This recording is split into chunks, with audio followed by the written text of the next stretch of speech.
Hi friends, welcome to RST kitchen. இன்னைக்கு நம்ம பார்க்க போகிறது ஆடி கிருத்திகை ஒரு சூப்பரான பிரசாதம் தான் பார்க்க போகிறோம்.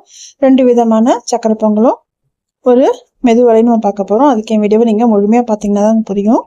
அதுக்கு முன்னாடி என் சேனல் ஃபஸ்ட் டைம் பார்க்குறீங்கன்னா சப்ஸ்கிரைப் பண்ணிட்டு பக்கத்தில் இருக்க பெல் ஐக்கானில் ஆல் ஆப்ஷன் இருக்கும். கிளிக் பண்ணிட்டு பார்த்தீங்கன்னா என்னோட வீடியோஸ்லாம் உங்கள் வீடு தேடி வருங்க. இப்போ வாங்க நம்ம வீடியோக்குள்ள போகலாம்.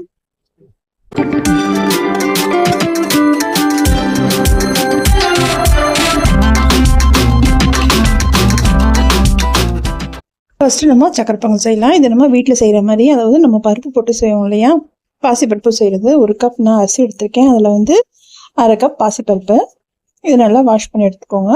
எடுத்துட்டு இதுக்கேற்ற மாதிரி நம்ம தண்ணி சேர்த்துக்கலாம். அதாவது 1 டம்ளருக்கு 2 டம்ளர். இப்போ 1/2 கப் நான் பருப்பு எடுத்ததால் நான் ஒரு 3-3.25 டம்ளர் தண்ணி சேர்க்குறேன்.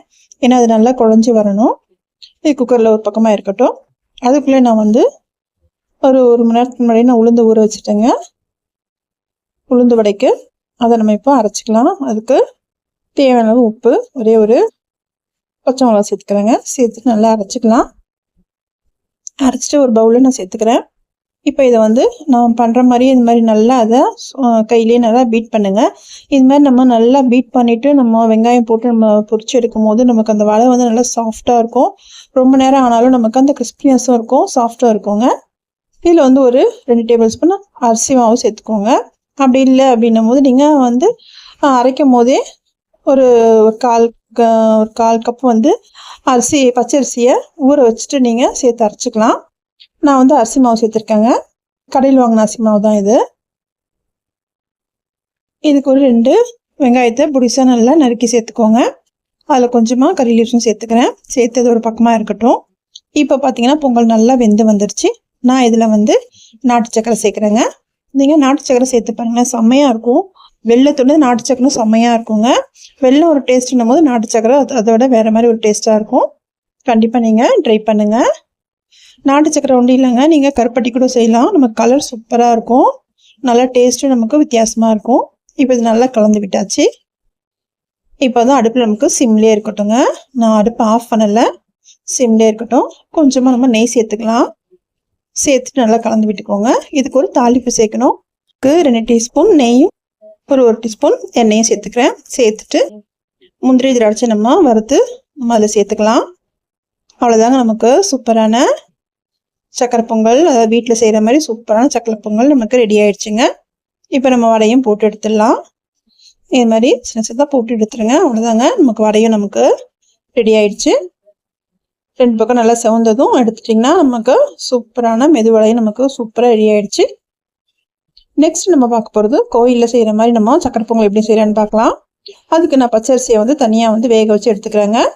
இந்த கப்பில் தான் நான் வந்து 1 கப் பச்சரிசி எடுத்திருக்கேன். அதே கப்பில் நான் வந்து வெல்லமும் சேர்த்துக்கிறேன். சேர்த்துட்டு கொஞ்சமாக தண்ணி சேர்த்து அது கொதிச்சு வரட்டும். நமக்கு வெள்ளை தண்ணி தாங்க தேவைப்படும், அதனால் கொதிச்சு வரட்டும். அது கொதிச்சு நல்லா கரைஞ்சி வரட்டும். வெள்ளம் நல்லா கரைஞ்சி வரட்டும்ங்க. இப்போ பார்த்தீங்கன்னா நல்லா கொதிக்குது, தெரியுதா உங்களுக்கு? நல்லா கொதிக்குது. கொஞ்சமாக நம்ம தண்ணி சேர்த்துக்கலாம். ரொம்ப திக்காயிடுச்சு, அதனால் கொஞ்சம் தண்ணி சேர்த்துக்கிறேன். இப்போ பார்த்தீங்கன்னா நமக்கு வேக வச்சு அந்த சாதமும் நல்லா ரெடி ஆயிடுச்சு. இப்போ நம்ம இதை சேர்த்துக்கலாம். இந்த வெள்ளை தண்ணியை எல்லாம் சேர்த்துக்கிறேன். கொஞ்சம் கொஞ்சமாக சேர்த்து நல்லா கலந்து விட்டுக்கோங்க. கொஞ்சம் கொஞ்சமாக சேர்த்து கலந்துக்கோங்க. இல்லை முழுசாக சேர்த்து கூட கலந்துக்கலாம், ஒன்றும் பிரச்சனை இல்லை. இப்போ பாருங்கள், நமக்கு சூப்பராக நமக்கு கலர்லாம் செம்மையாக வந்திருக்கு பாருங்க. கரெக்டாக இருக்குது, இலகி இருக்குது, நல்லா கொதிக்குது. உங்களுக்கு தெரியுதா எவ்வளோ சூப்பராக இருக்குது? பார்க்குறதுக்கே நமக்கு சாப்பிடணும் போல் இருக்குது. செம்மையாக வந்திருக்குங்க. இப்போ இதுக்கு நம்ம தாளிப்பு சேர்த்துக்கலாம். அதுக்கு வந்து முந்திரி திராட்சை தாளித்து இதில் சேர்த்துக்க போகிறோம். லாஸ்ட்டாக கொஞ்சமாக நம்ம பச்சை கற்பூரத்தை கொஞ்சமாக நம்ம நல்லா கசக்கி சேர்த்துக்கலாங்க. இதுதாங்க ரொம்ப முக்கியம். கோயில் சக்கரை பொங்கலுக்கு மெயினானது இந்த பச்சை கற்பூரம் தாங்க. இது கொஞ்சமாக சேர்த்துட்டு, ரொம்ப கொஞ்சமாக சேர்த்துக்கோங்க. நிறைய சேர்த்திங்கன்னா ஒரு மாதிரி நமக்கு காட்டாக இருக்கும்.